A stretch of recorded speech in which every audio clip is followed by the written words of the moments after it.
Hello दोस्तों, स्वागत है आपका एसडीएन न्यूज़ हरियाणा में पंचायत चुनाव के लिए अभी और इंतज़ार करना होगा। पिछड़ा वर्ग की आरक्षण व्यवस्था को लेकर हुए संशोधन को दी गई है चुनौती। पंचायत चुनाव में आरक्षण के प्रावधान में विसंगतियों के मामले में दाखिल याचिका पर हरियाणा सरकार द्वारा चुनाव के लिए मांगी गई मंजूरी की अर्जी पर याचिकाकर्ताओं ने पक्ष रखने के लिए समय मांगा है। इस पर हाईकोर्ट ने सुनवाई 30 नवंबर तक टाल दी है। इससे चुनाव के लिए अभी लंबा इंतजार करना होगा। हरियाणा सरकार शपथ पत्र दे चुकी है कि बिना अनुमति के चुनाव नहीं होंगे। हाईकोर्ट में अर्जी दाखिल करते हुए हरियाणा सरकार ने कहा था कि प्रदेश में पंचायतों का कार्यकाल 23 फरवरी को समाप्त हो चुका है। पंचायती राज एक्ट के दूसरे संशोधन के कुछ प्रावधान को हाईकोर्ट में चुनौती दी जा चुकी है। सरकार ने कहा कि बीते दिनों कोरोना के प्रकोप के चलते चुनाव न करवाने का निर्णय लिया था। अब स्थिति बेहतर हो गई है, इसलिए चुनाव करवाए जा सकते हैं। सरकार 2 फेज में चुनाव करवाना चाहती है। पहले फेज में ग्राम पंचायत और दूसरे फेज में पंचायत समिति और जिला परिषद के चुनाव का प्रस्ताव है।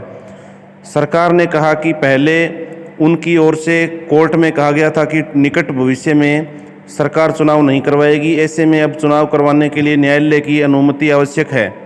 हाईकोर्ट में सरकार की अर्जी पर अब याची पक्ष ने जवाब के लिए समय मांग लिया है। ऐसे में अब चुनाव का मामला दिसंबर तक लटक गया है।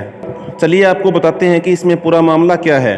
गुरुग्राम के प्रवीण चौहान ने संशोधन को भेदभावपूर्ण और असंवैधानिक बताते हुए चुनौती दी थी। कोर्ट को बताया गया कि अधिनियम में संशोधन कर अब सीटों का 8% BCA श्रेणी के लिए आरक्षित करना अनिवार्य है और न्यूनतम 2 सीटों का आरक्षण अनिवार्य है। हरियाणा में 8% के अनुसार केवल 6 जिले हैं जहां 2 सीटें आरक्षण के लिए बचती हैं।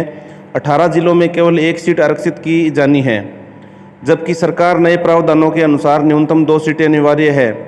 हाईकोर्ट ने कहा था कि सरकार चाहे तो आरक्षण के नए प्राविधान को निलंबित कर पुराने नियमों के तहत चुनाव करवा सकती है। खंडपीठ ने कहा कि सरकार ने शपथ पत्र देकर कहा है कि याचिका का निपटारा होने तक निकट भविष्य में चुनाव नहीं करवाएगी। कोर्ट ने सरकार को शपथ पत्र पर रुख स्पष्ट करने या पुराने नियमों के तहत चुनाव करवाने का आदेश दिया था। अब सरकार ने शपथ पत्र वापस लेने के लिए अर्जी दायर की है और बताया है कि पंचायत चुनाव के लिए तैयार है।